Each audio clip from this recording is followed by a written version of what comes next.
Good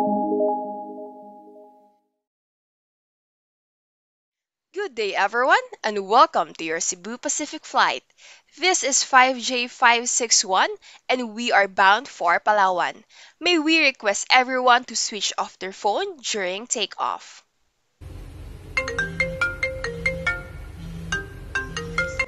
Ma'am, kindly turn off your phone, please.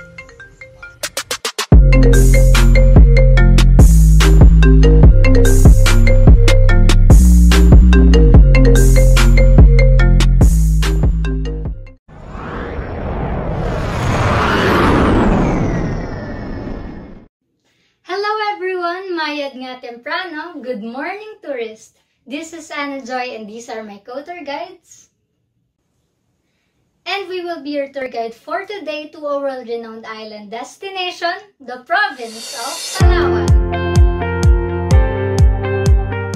Known as the last ecological frontier, Palawan has a rich biodiversity, a home to several endemic species, and a host to many natural attractions. So in order to protect this destination, did you know that Palawan is one of the anchor destinations in the Philippines that applies the Global Tourism Ethics of the UNWTO? And in fact, ang ilang mga resorts sa Palawan ay mayroong commitment signatory with the UNWTO. Mayroon din namang ilang batas at local ordinances ang Palawan abiding the Global Code of Ethics for Tourism, which promotes better opportunities and sustainable development in Palawan. So ano nga ba ang Global Code of Ethics for Tourism?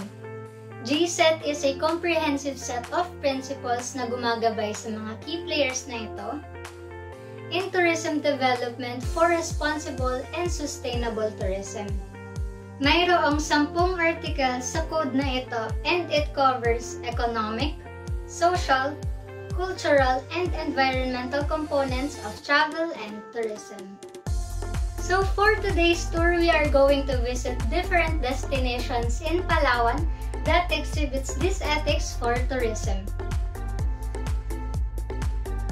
Humayo tayo sa Aburlan, Palawan kung saan matatagpuan ang tribe na tinatawag na Tagbanwa. Angkop para sa lugar na ito ang Article 1 na binubuo ng 6 sections. Section 2 is about showing respect to the tradition or a culture of one community. At tayong mga Pilipino ay magaling dyan. We, the Filipinos, are fond of festivities, especially the people of Palawan. Marami silang festivities all year round, from Town Fiesta to Foundation Days and many more. And did you know that the provincial board member ng Palawan ay nag-file ng proposed ordinance to regulate the use of fake accessories and props? Ito ay para maproteksyonan at para na rin sa pagrespeto sa tradisyon ng mga Indigenous people.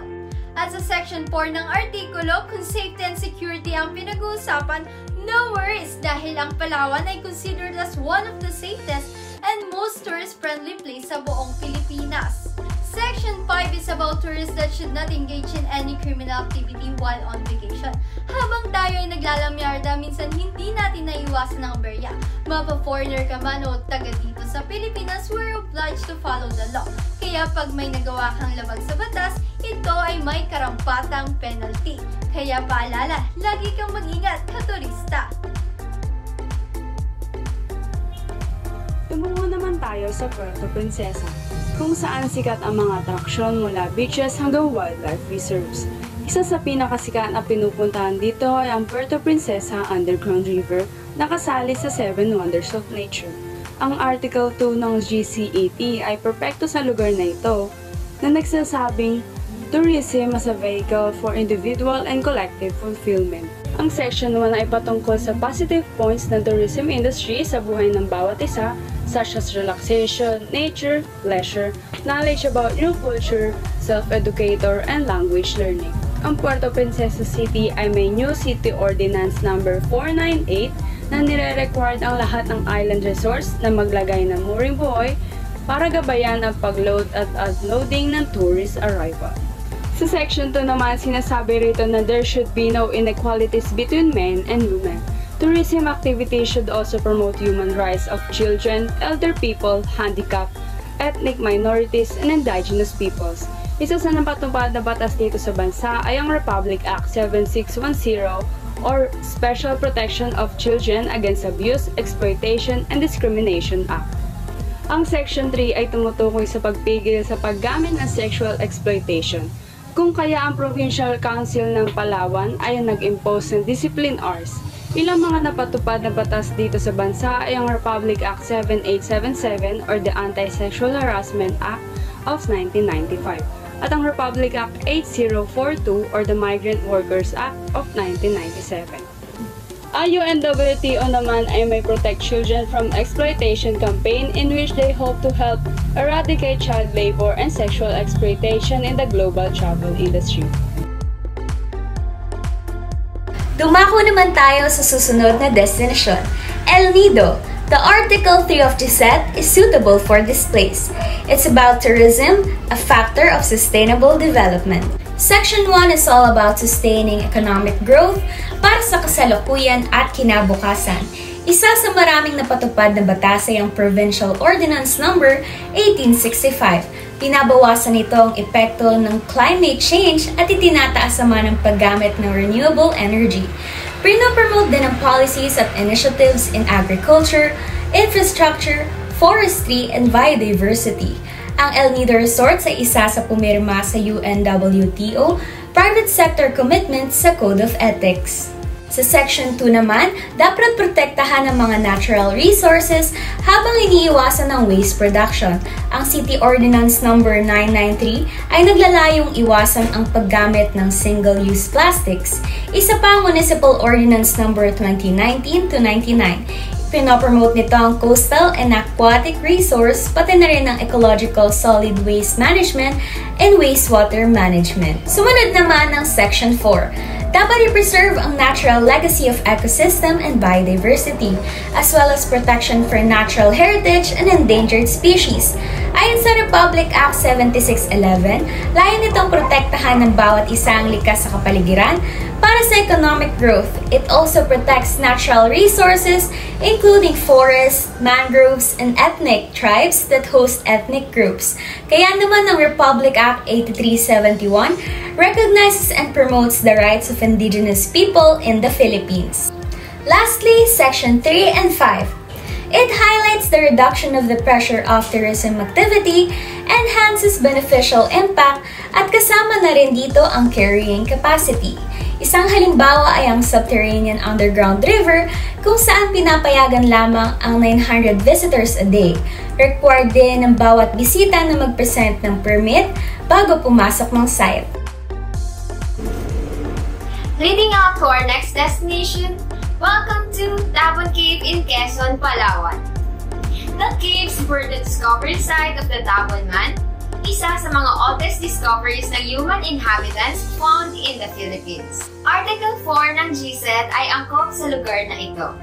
And it's about tourism, a user of the cultural heritage of mankind, and contributor to its enhancement, and it has 4 sections. In Section 1, nakasaad dito ang rights and obligations ng community sa kanilang territories. At meron tayong batas, which is RA number 8371, the Indigenous Peoples' Rights Act of 1997. Ang act na ito is to recognize, protect, and promote the rights ng mga indigenous cultural communities or indigenous people. Sa Section 2 and 3 ng Article 4 ay tungkol sa pag-protect ng heritage sites at maipasa ito sa future generation. The Ordinance Number 495 is an ordinance enacting the 2011 Tourism Code of the City ng Puerto, Princesa.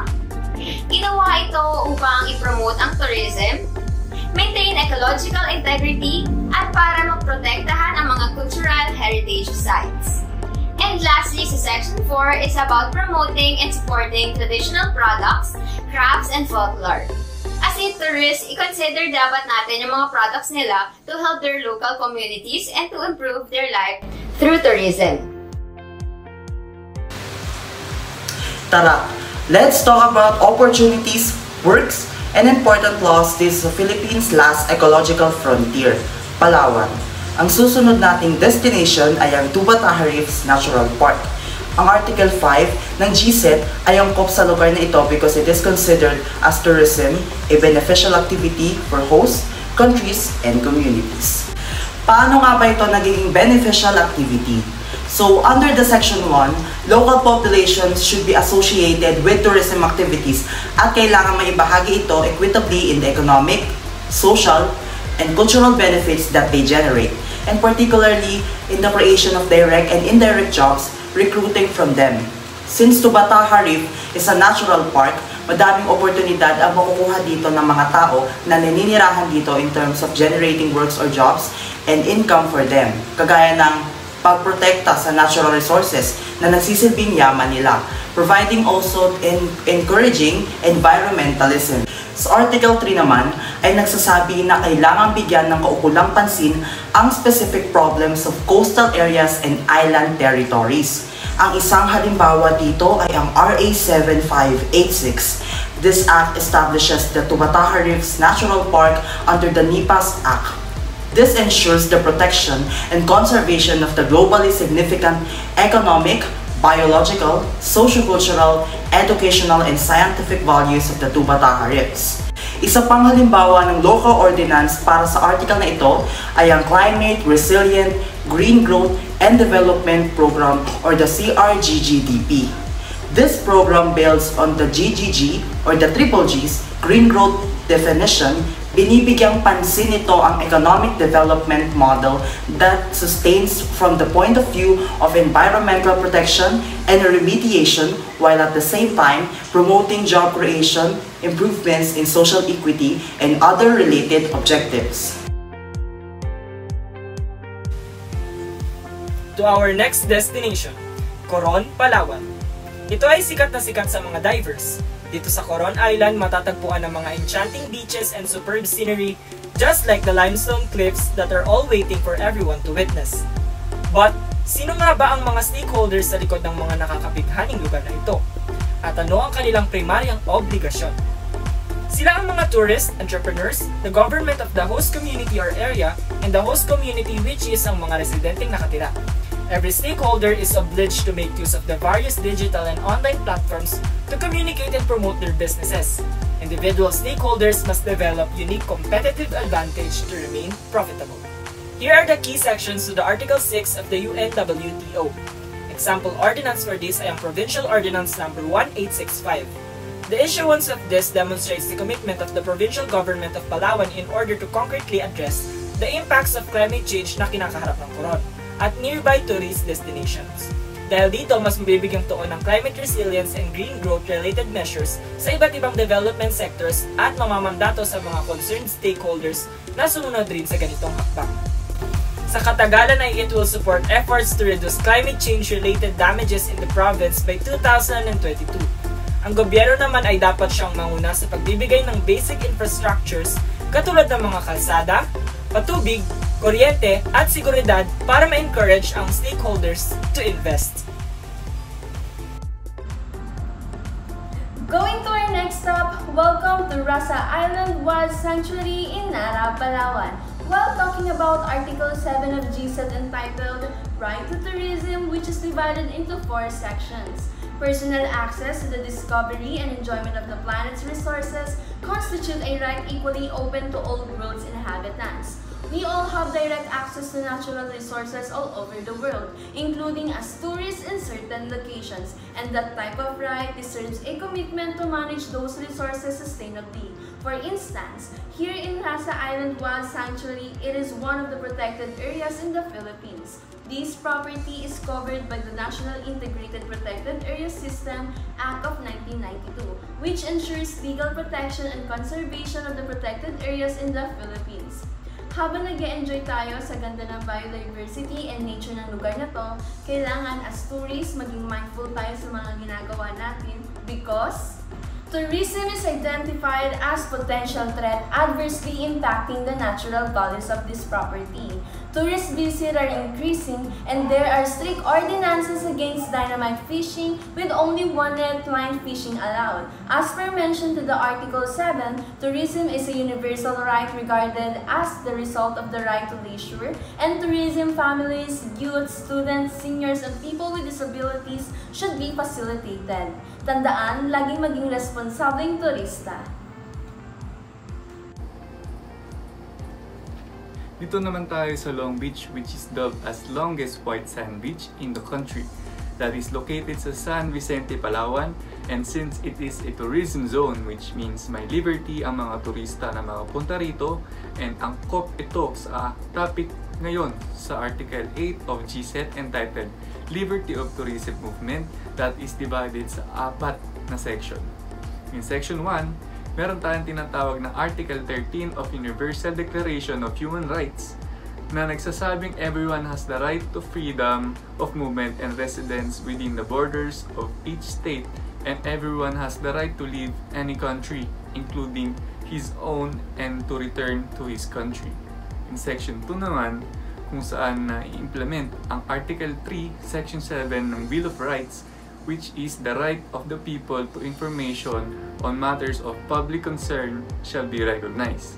In Section 3, which is pertaining to confidentiality of the personal data and information, that indicates the Republic Act number 10173. Being in a foreign place can be eye-opening and invigorating. But when it comes to finding quality and luxury in travel, it all comes down to a matter of money. For example, the Rice and Savior Money Changer, or in Palawan Township in San Vicente, Palawan. As of May 1 to 2022, the province of Palawan is alert level number 2 except for the city of Puerto, Princesa, and municipality of Cagayancillo, which are on level 1. Once you're in San Vicente, make sure you abide by these protocols.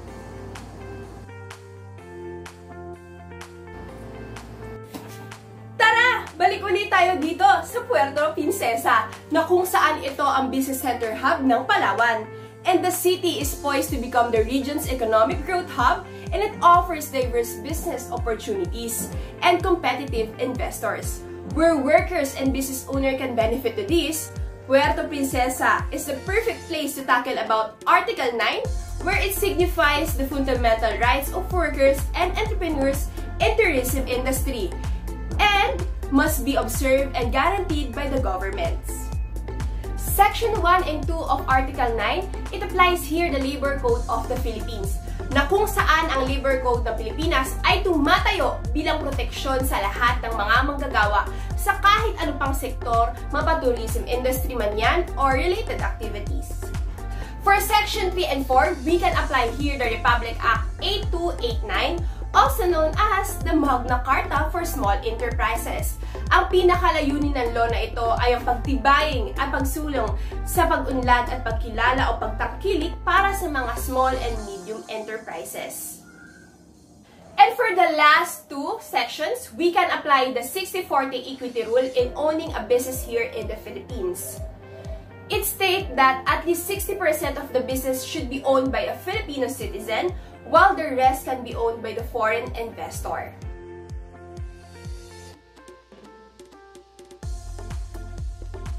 And now, let's move on to the last article.